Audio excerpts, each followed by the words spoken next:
Si Larissa AY 22 anios at kakaiban saya ang bumalot SA kania, dahil kamakailan lang siyan ikinasal.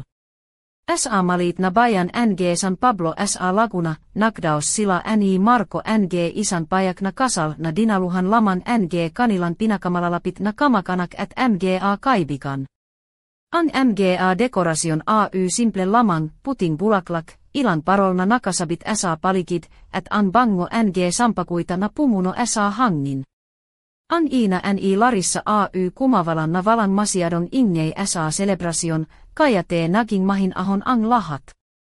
Kunit SA puso ni Larissa, tilamei kulang, hindi niya matiak kun sia BAAY nasisiahan o natatakot SA panibagong jukto NG kanian puhai, si Marco AY valon taon an nakatatanda SA kania, isan respektaron empleado NG municipio NG San Pablo. Kinikilala sia bilang isan serioso at disiplinadon tao, at hindi naktakal AY nalaman ni Larissa na ang kanilan paksasama AY bungarin NG pannanais NG kanilan MGA makulan. Kunit SA kabila NG lahat, hindi ito ang uri NG päkibik na inasam ni Larissa. Parang malamik ang hangin SA pakitan nila, valan alab, puro katiakan lang, pakkatapos NG kasal, nang lumipas na ang MGA bisita, naivan silan dalava SA isan malit na juunit SA barangay San Jose, kun saan nakatira si Marco. Si Larissa AY nakasuot na NG manipis na puting naitkaun na mei detaljen leis SA gilid, konting bahid NG kahalayan ang kanian suot, kunit sinikuro nian hindi ito labis na malasva, alinsunod SA sinasabi NG kanian ina, dapat makanda pero marankal. Nakauposia SA gilid NG kama, nakatingin pababa, ang MGA pa AY nakasuot NG medyasn kunit hindi, na nia naipatak ang tsinelas. Ang MGA buhok nia AY maluvak et bahagian basa SA liik dahil SA init NG nerbios, tahimik na pumasok si Marco SA kvarto, dahan-dahan, halos hindi marinik. Inilapak nia ang kanian Amerikana SA upuan et umupo SA tabi ni Larissa. Ayos ka lang BA. Tanon nia, parang nasa konsultasyon SA doktor, hindi SA unang gabi NG kasal. Hindi siya tumukon, nakatingin pa rin SA sahig. Mula SA loob NG kanian bulsa, inabot nia ang isan malit na kahon. Ito para SAYO. Aleiko bilan alala NG unang gabinatin. SA loob nito AY isan manipis na kvintas na mei pendant na hukis sampakuita, na malamik na dumulas SA liik ni Larissa nan isin abit ni Marco ang clasp, biklan nanginik, sianan nadamma ang bahagian pakhaplos NG MGA daliri ni Marco SA kanian kleivikle. Napansin ito NG lalaki et agad na humivalei. Pasensiana ajokon matakot keskiarvo hindi ako kaavei mo, mahina nian vika, ne halon lambing na hindi inaasahan ni Larissa. SA vakas AY tumingin sia SA MGA mata ni Marco et nasilayan nia ang isan kakaibang asa. Hindi pa ako sanei an mahinan sakot nia, para mapavi an tension, iminunkahi ni Marco na magdasal silan dalava. SA kitna NG kvarto, inilatak nia ang isan manipis na banik et sabei silan nagdasal NG pasasalamat et hingin ang baspas NG dios SA kanilan bakon puhai. Makikitasi Larissa na nakayapak nakasuot NG naitkaun, et mei bahagian basabasan puhok. Para SA unan pakkakataon naramdaman nia ang panginginik NG kataveaan, hindi dahil SA takot, kundi SA damdaming bago, mahina et malambing, pakkatapos AY nagdalasi Marco NG simplen pakkain, nilakan patatas na meidil et konting keso, na kanilan pinaksaluhan SA malit nilan lamesa. Simulan geion, pamilya na tayo. Kumain tayo nang makkasama. Tapos na jaan, malumana nian sabi. Hindi mään mumitisi Larissa, napansin ni Marco an bahagian päkangat NG MGA labinia. Isan muntin takumpei ion, biklan tanong ni Larissa, hindi MOBA ako Ivan. Hindi siya tininnan ni Markonan sandali, kunit mabilis na sumakot, hindi kailanman. Nasa ilalim kana NG aking proteksion. Nang dumaloi ang luha SAMGA mata ni Larissa, SA vakas AY nakaramdam sia NG kauntin kapanatakan, haban nilalaphan nia ang pingan pakkatapos NG hapunan, tinanka ni Marco na tumulon pero pinikilan sia ni Larissa. Hindi akin na ito. Bahei natin ito at kusto kong mäkin mei ari. Tumalikod sia at pinilit itako ang mga nangyiayari sa pusonia. Nan inabot sa kania ni Marko ang baso ng. Katas naktagpo ang kanilan mga daliri ng saklit. Hindi niya inalis ang kamay niya, at si Marko ngumiti ng bahagia, sa paktulog, vala silan pisikal na kontak, kunit tilamei bakom simula sa pakitan nila. Si Larissa nakahika nakatingin sa kisame, inisip kung kaya niyan mahalin si Marko, kinabukasan, nagisin siya ng maaga at napansin ang sinag ng arav na sumisilip sa bintana, na para bang nagradala ng pag-asa. Nakasuot siya ng isan light gray na silk robe, na bahagian nakabukas sa gilid, na para bang sinubukan niyan ipakita, na siya higit pa sa isan simplen dalagan taka-probinsiya. Sa kusina habang naktitimpla ng kape, nakakita siya mga tao sa kalye, isan batang nagradala ng beyong, sitiya lidana naklalaba mga damit, lahat tila normal, kunit sa loob niya me hindi mapalivanag na päkikot ng damdamin pumasoksi Marko, nakasportsviir, puhok medio kulo. Napatingin siya kei Larissa na parang unan beses. Mein kiting naklalaro sa mata niya nang mapansin ang robe na bahagian pumupukas. Kunit hindi niya ito binangit, kinuha ang tasa at umupo, kamusta ang tulog. Tanon ni Larissa na siya mismo nakulat sa sarili mahinahon. Hindi ka na nakikot-ikot, parang naksisimula kang maktivala, tahimik na tumangosi Larissa, at sa sandaling iyon, naktanon siya, ikav. May iba ka na bang kasama bago ako, tumikil si Marko, tumingin sa malayo, at sa vakas sumagot, o. Pero tapos na yon. Vala nang patuloi. Ang mga salitan iyon tila tinusok ang puso ni Larissa, na naksimula palaman maramdaman ang init ng pagmamahal, nan umalis si Marko sa trabaho, naivan si Larissa maakisa sa tahimik na apartment. Parang museo ang lugar, tahimik at malamig. Naklakad-lakad siya, pinapakinggan ang bawat tunog, naghahanap ng sagot sa sarili. Naksimula siyan maklinis, pinunasan ang mga lamesa at estante, upan hindi malunod sa katamaran at lungkot, habang nililinis ang kwarto, may napansin siyan luman notebook sa drawer. Madumi ang pabalat, dilav na ang mga pahina. Alam niyan hindi maganda ang makuska sa nakaraan, pero hindi niya napikilan ang sarili na buksan ito. Sa loob mga tala at pangalan, tapos mga maikin pangungusap na may pangalan Mara at mga taon, 2017-2018, amoi lavender ang buhok niya. Hindi ko makalimutan ang kanian tava, ang ilan sa mga linja. Napatingin si Larissa sa dilim ng kwarto, havak ang notebook na parang ito ang bagvis ng isang lihim na nagbabanta sa kanian bagong buhay, nang bumalik si Marko, nagdala siya ng ice cream at napansin ang kakaibang katahimikan ni Larissa. Bakit parang tahimik ka? May problema ba? Tanon niya lumiko si Larissa, humarap kay Marko, at sabi, naisip mo na ba na veden mabuhay kasama ang isang tao, pero hindi tanay na maksama. Napangiti si Marko ng bahagia, ngunit ang kanian mukha naging seryoso. May nahanap ka ba? Tanon niya, hindi na sinabi ni Larissa, tumuro lang siya sa drawer, nakuha ni Marko ang notebook, binasa, at saka pinyunit sa gitna. Ito nakaraan. Hindi ko na babalikan. Ngunit nilapatan niya ng pangungusap, hindi ka siya. Hindi ka kapalit, hinavakan niya ang kamay ni Larissa, inihaplos sa pisngi. Isang maliit na apoy ang sumiklab sa pakitan nila, hindi apoy ng pannanasa, kundi ng pag-asa at bagong simula naktakal sila sa sala, nakabalot sa isang kumot, nanonood ng luman pelikula. Nakasuot si Larissa ng malambot na shorts at maluwag na sweater na bahagian bumabagsak sa balikat.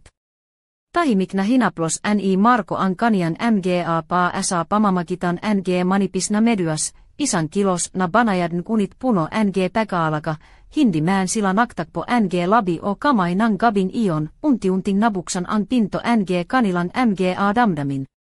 Kunit sa labas nanatilin pajapa ang mundo, habang sa loob ay unti-unting nabubuo ang isang delikarong uknayan, kunit may isang tanong na patuloy na bumabalik sa isip ni Larissa, ano ang misteryo sa likod ng lumang notebook. At sino nga si Mara? Kinabukasan nagising si Larissa ng maaga sa kanilang maliit na apartment sa tabi ng lava sa San Pablo.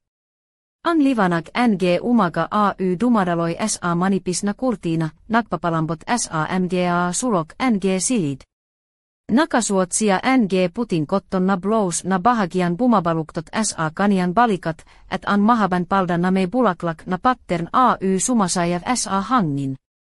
Ang kaniang mga nakasuot ng simpleng tsinelas na gava sa rattan, perfecto sa mainit na klima ng laguna. Ang buhok niya na tinipon ng kaunti sa likod gamit ang isang simpleng pulang hairpin, nagpapakita ng banayad na elegansya, habang nagluluto siya ng kape sa maliit na kusina, napansin niya si Marco na tahimik na pumapasok.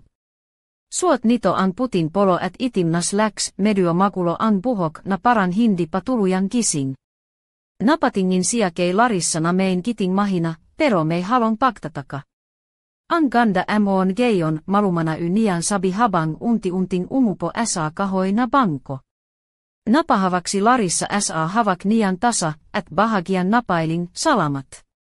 Parang iba kan ngayon. Nakatinginan sila ng sandali, may may paliwanag na init sa pakitan nila, kunit biglang napasilip si Larissa sa bintana at nakita ang isang babaeng nakatayo sa kabilang bahay. Si Aling Maring, ang kapitbahay nilang matagal nang nakatira sa tabi, may suot na simpleng itim na damit at medyo basan buhok dahil sa ulan na kanina lang dumaan. Nakatingin siya diretso sa kanilang apartment, tila may kuston sabihin. Napangiti si Larissa at nagwave, kunit hindi niya ito sinagot, pagkatapos ng almusal, nagpasya si Larissa na maglakad-lakad sa palibot ng platsa. Nakasuot siya ng light blue na maxi-dress na may maliliit na bulaklak, na bahagian nagpapakita ng kanian mga balikat. Ang kanian mga sandalias gava sa goma, komportable sa paglalakad sa mga luman bato ng platsa. Sa bawat hakbang, dama niya ang malamig na simoy ng hangin mula sa lava, pero sa loob ng kanian dibdib umikot ang mga tanong tungkol kay Marco at sa misteryoson nakaraan nito, habang umupo siya sa bench ng platsa, napansin niyan may nilalakad na lalaki papalapit, si Manjun, ang matandang tindero ng kape sa kanto. Kamusta, anak? Mukhang may inisip ka, biro niya habang abot ng kamay ang isang tasa ng mainit na barako. Napangiti si Larissa, po, Manjun. May mga bagay lang po akong hindi maintindihan. Nagpatuloy si Manjun, alam mo, minsan ang mga tao, may mga sikreto. Pero tandaan mo ang mahalaga ang kung ano ang ginagawa nila sa kasalukuyan, pagbalik niya sa apartment, naisip ni Larissa ang mga sinabi ni Manjun. Pumunta siya sa kwarto at muling binuksan ang lumang notebook. Sa gitna ng mga pahina, may isang sulat na hindi pa niya nababasa.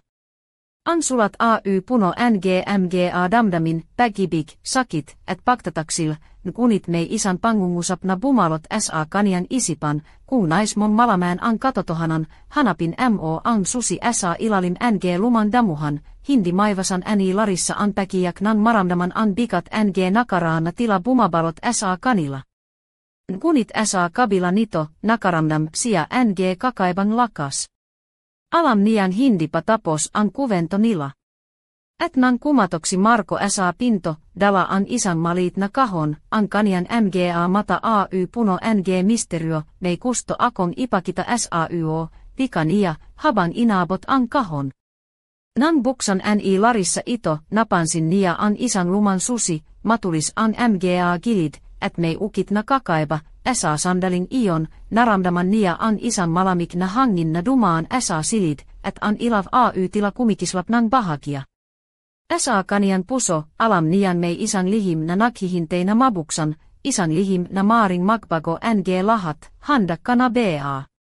Tanon ni Marko haban havak an kamai ni Larissa nang mahikpit, kunit bago pamäänsiä makasakot, mei narinik silan isan malakasna kalabok mulla sa ilalim ng apartment. Isan malakasna sikav an sumunod, at an lahat ay naging madilim, ano kaya an nakhihintei sa ilalim ng kanilan tahanan. Et sino ba talakasi tuhannes. Sa kitna ng dilim na bumalot sa malit na apartment sa San Pablo, umalingavnav an malakasna kalabok mulla sa ilalim ng sahik. Si Larissa et Marko ay naktititikan nang mei halon takot et pekaalinlangan. An hangin ay tila nakbago, malamik et mabikat, na para bäng mei bumabalot na anino sa kanilan palikid, nandian na pala, mahina et mei kaba, na vika ni Marko, haban havak nang mahikpit an kamai ni Larissa. Nilakad nia an mga hakpan patungo sa pinto ng basement, isan luman bakal na pintuan na mei kalavan na mga bisakra, na halos matangal na ang pintura.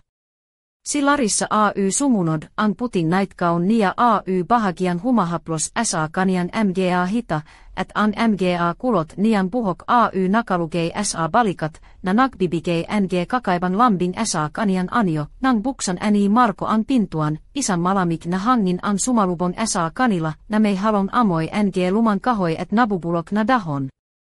Ang livanak ng kanilan cellphone flashlight ay pumailalim sa madilim na silid, malit, mei mga luman kahon et siran muvebles na nakasalansan sa mga sulok. Sa kitna ng silid, mei isan malit na aparador na mei mga kaskas et ukit na parang nakmulapa sa panahon mga ninuno, lumapitsi Larissa, an mga mata nia ay nakpapakita ng kaban kunit mei halon kuriosity. Nang dahan nian buksan ang draver, isan luman laraveaan ang bumungad sa kania. Isan babain mei mahaban itim na buhok, nakabaron tagalog et nakangiti nang malambing. Sa likod ng laraveaan, mei nakasulat na mara, 2015, nakilala moba sia. Tanon ni Larissa kei Marko, na parang mei hinahanap sa mga mata nito. Tumangosi Marko, kunit ang kanian mukha ay nakmistulan bato.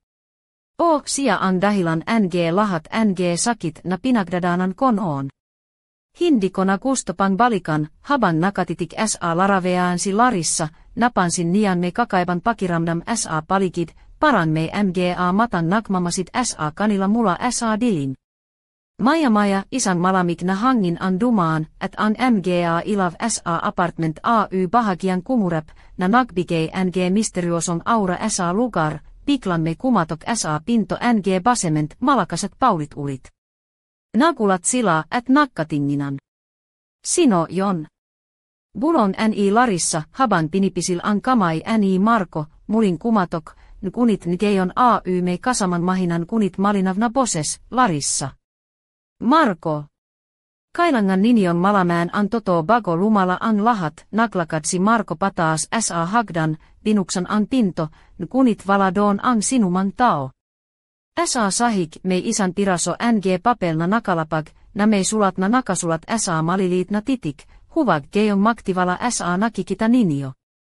Ang nakaraan ay hindi kailanman patay, nasa dibdib ni Larissa ang kaba et pakkasabik sa parehong oras. Ano kaya ang lihim na tinatago ng kanilan tahanan? Et sino nga ba ang boses na iyon na nakbabala sa kanila? Sa kanilan mga mata, ang gabi ay tila nagdudulot ng panibakon paksubok, isa na maaring baguhin ang lahat ng kanilan pakkakaalam, haban naklalakad sila pabalik sa loob ng apartment, naramdaman ni Larissa ang mahinan kunit matamis na haplos sa kanian balikat. Nang lumingon siya, valang tao. Kunit sa kanian puso, alam niyan hindi patapos ang kanilang kuvento, ang misterio ay patuloy na magpapasiklab ng apoi sa kanilang mga buhay. Maaga pa lang nang bumukas ang mga mata ni Larissa sa kanilang malit na kwarto sa barangay San Jose, San Pablo. Nakahika siya sa puting kama na may manipis na kurtinan tila sumasayav sa bavat ihip ng hangin mula sa bintana. Suot niya ang kanian paboriton light pink na kamisole et isan manipis na palda na bahagian nagpapakita ng kurba ng kanian mga hita. Ang kanian buhok ay nakapusod ng maluvag, ilan kulot an bumabaksak sa kanian liik na nakpapalambing sa kanian anjo, tahimiksian tumajo, nilapitan an bintana at tumingin sa labas. An arav ay dahandahan sumisilip sa mga puno ng manga, at an mga ibon ay abala sa kanilan mga avitin. Kunit sa kabila ng payapan tanavin, hindi mapavi ni larissa ang bikat sa kanian dibdib. Ang luman susi na havak niya ay parang isan pasanin at isan pangako mga lihim na kailangan tuklasin, sa kusina, naghahanda siya ng kape, an amoi ng barako ay pumuno sa hangin. Suot niya an simplen puting blouse at mauna shorts, na may mga palamutin kinto sa liik at pulseras na kumikislap sa livanag.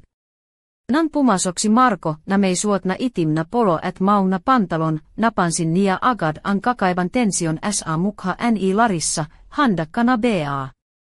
Tanong ni Marko, habang dahan-dahan nilalapitan siya, tumangosi Larissa, kunit may halon kaba sa kanian tinik, hindi ko alam kung ano ang naghihintay sa atin, pero kailangan nating harapin ito, makkasabay silang bumaba sa luman hagdan patungo sa basement. Ang bavat hakpan ay may kasaman alulon ng kanilan mga pankamba.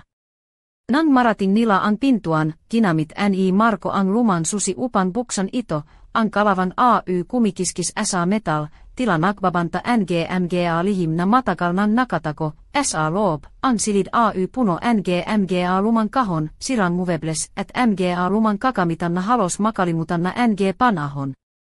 Sa isan sulok, may isan kahon na may nakasulat na 1000 kamit ang marker.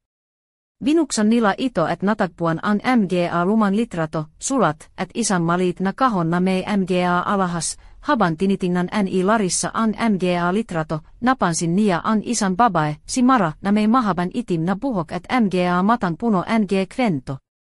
Napakaganda nito, ngunit may lungkot sa kanian mga mata. Sa ilalim ng laraveaan may nakasulat, para kay Marko, mula kay Mara, biglan may kumatok sa pintuan ng basement. Nagulat sila ni Marko at agad na lumapit upang buksan. Kunit valadoon ang sinuman, maliban sa isang maliit na sobre na nakalapag sa sahig. Kinuha ni Larissa ito at binasa ang laman, ang tanay na kwento ay nagsisimula sa mga lihim na hindi mo panalalaman. Maakingat kayo, sa kanilan pag-akyat pabalik, nagkatinginan sila ni Marko, parehong puno ng tanong at takot. Sa labas narinig nila ang malayong huni ng mga kuliklik, habang ang buwan ay unti-unting sumisilip sa madilim na langit, sa kanilan mga puso, nagsimula ang isang bagong kabanata, isang laban sa nakaraan na maaring magpabago sa kanilan pag-ibig at sa kanilang buhay mag-asawa. Kunit ang tanong ay nananatili, ano ang tanay na lihim na tinatako ni Mara. At hanggang saan ang keyan abutin ng kanilang tapan para malaman ito. Isang gabi, habang tahimik ang biyon San Pablo, naramdaman ni Larissa ang kakaiban pagkikting sa loob ng kanilang tahanan sa barangay San Jose. Nakasuot siya ng mahaban puting blusa na bahagian bumabaluktot sa kanian beivan, at ang manipis na tela nito ay banayad na yumuko sa bavat kalav niya. Ang kanian mga pa ay nakasuot ng simplen tsinelas na gaava sa sinulid, na kumikislap sa bavat hakpan sa luman sahig ng kanilan apartment, habang naklalakad siya patungo sa sala, napansin niya si Marko na nakaupo sa sofa, nakasuot ng navy blue na polo at itim na pantalon. Ang kanian buhok ay medyo kulo, at may bahagian anino ng pagod sa mga mata. Kunit sa kabila nito, may lihim na ningning sa kanian titik habang pinagmamasdan niya si Larissa, bulong ni Marko, may mga bagay na hindi ko pa nasasabi, mga bagay tungkol kay Mara, tumikil si Larissa, ang dibdib niya ay tila sumikip. Ano yon? Tanong niya, habang dahan-dahan lumalapit, inabot ni Marko ang isang maliit na kahon na yari sa kahoy, may mga ukit na parang mga bulaklak at dahon. Binuksan niya ito at inilabas ang isang lumang singsing na may maliit na perlas sa gitna. Ito ang huling alaala ko kay Mara. Sabi niya, ito ang magpapalala sa akin ng pagmamahal namin noon, kahit na naigwalay kami, haban havak ni Larissa an singsin, naramdaman nia an bikat ng nakaraan, an mga kuventon hindi nia alam, an mga luha et halakhakna navala sa panahon. Kunit sa kabila nito, naramdaman din nia an init ng pangakong hindi patapos ang kanilang kwento, hindi ako perfecto, vika ni Marko, pero pinipili kita, Larissa. Hindi ako titikil hanggang hindi mo maramdaman iyon, napaluhasi Larissa, kunit ngumiti siya. Gusto kong subukan, Marko.